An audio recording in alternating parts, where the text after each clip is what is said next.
And we're live. Yeah. You were talking about having the Confederate flag and that like hanging off the back, and that reminded. Have you guys watched Top Gear? Yes. Yeah. Before? So I've got back into watching that show again, and like it's just a show that's like around cars. It's not really about the cars as much. It's like watching like Jeremy and James. On your own, or is this a stream thing? No, I've just been watching it on my own, like at night, like a background show. I don't like the regular episodes as much as like the specials, but I was rewatching one where it was like 2009. They go to Alabama and they always try to fuck with each other. And like, usually you can tell that it's not quite as dangerous as they're trying to pretend it is, because it is a show, semi-scripted. And they were in deep Alabama, and they're like, the challenge now is we have to write offensive things for Alabamans, and they're going to hate it. And so like the whole thing was like, you got to write on someone else's car anything you want to try and get them killed in Alabama. And they did such a good job. Like James painted on he painted "Man Love is Great," okay? And then another one was Hillary Clinton for president. One was country western is rubbish. and they got maybe like 15 miles, and like they're all afraid. Like there's like big truckers driving by, like clearly not liking it. They pull into a gas station, and it's the absolute most real moment on the show in the history of the show, where this woman comes out and she's like, "You guys just seeing how long it takes to get beat up around here? This kind of shit on your car?" And they're like, "Yes, actually." They're trying to get gas, and they're like doing the VO afterward, and it's like, it was at that point she informed us she was going to get the boys, and so immediately they like I've got plenty of petrol until the next station. We should get out of it. So as they're like trying to get up and leave, you can hear rocks being thrown at their cars, and like, you can tell it's real because like usually like all the zany situations, the camera guy's still there.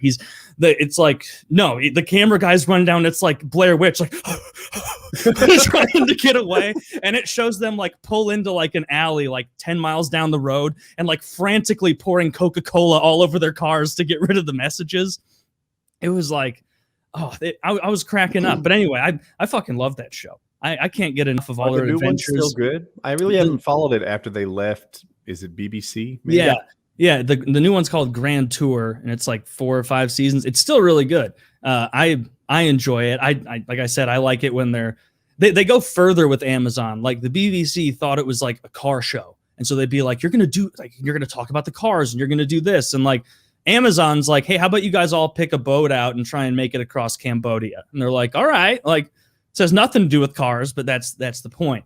And there's a newer show even than that, called Clarkson's Farm on Amazon that I've been watching. And apparently Jeremy Clarkson is so bored of like car stuff that he just bought 1,000-acre farm in Great Britain, and he builds an actual farm. Like he conscripts like farmers and shit. And of course he's joking around the whole time, like literally planting food. He buys like 100 sheep and he becomes a sheep farmer, helping them like birth and stuff. It's really, really good. So I highly recommend that show on Amazon. Okay.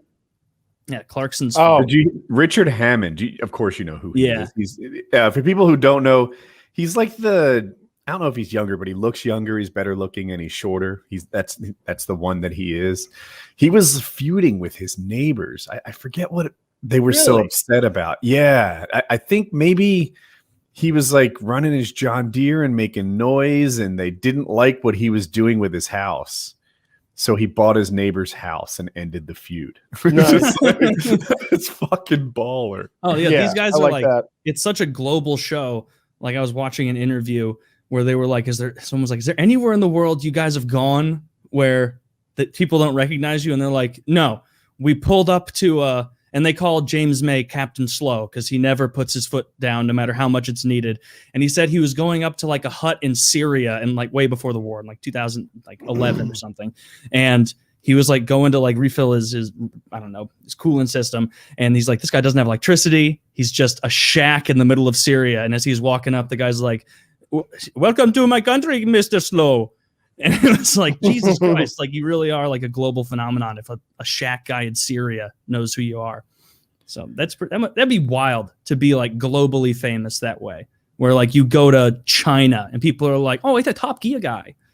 Like That's crazy. Maybe not China. They it probably would don't suck have it though, right? It would definitely suck at times for sure. I'm sure the money helps a good bit, being like probably 100 millionaire or something crazy.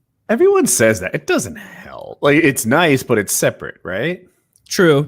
I mean, I guarantee that's probably why Clarkson bought 1,000-acre farm. Like, and 1,000-acre, like, we're Americans, and so it's like, like, that's nothing like wild. But like in the UK, like, that's a ridiculous sized farm apparently. The house next to Richard Hammond was 1.2 million pounds, so maybe $2 million.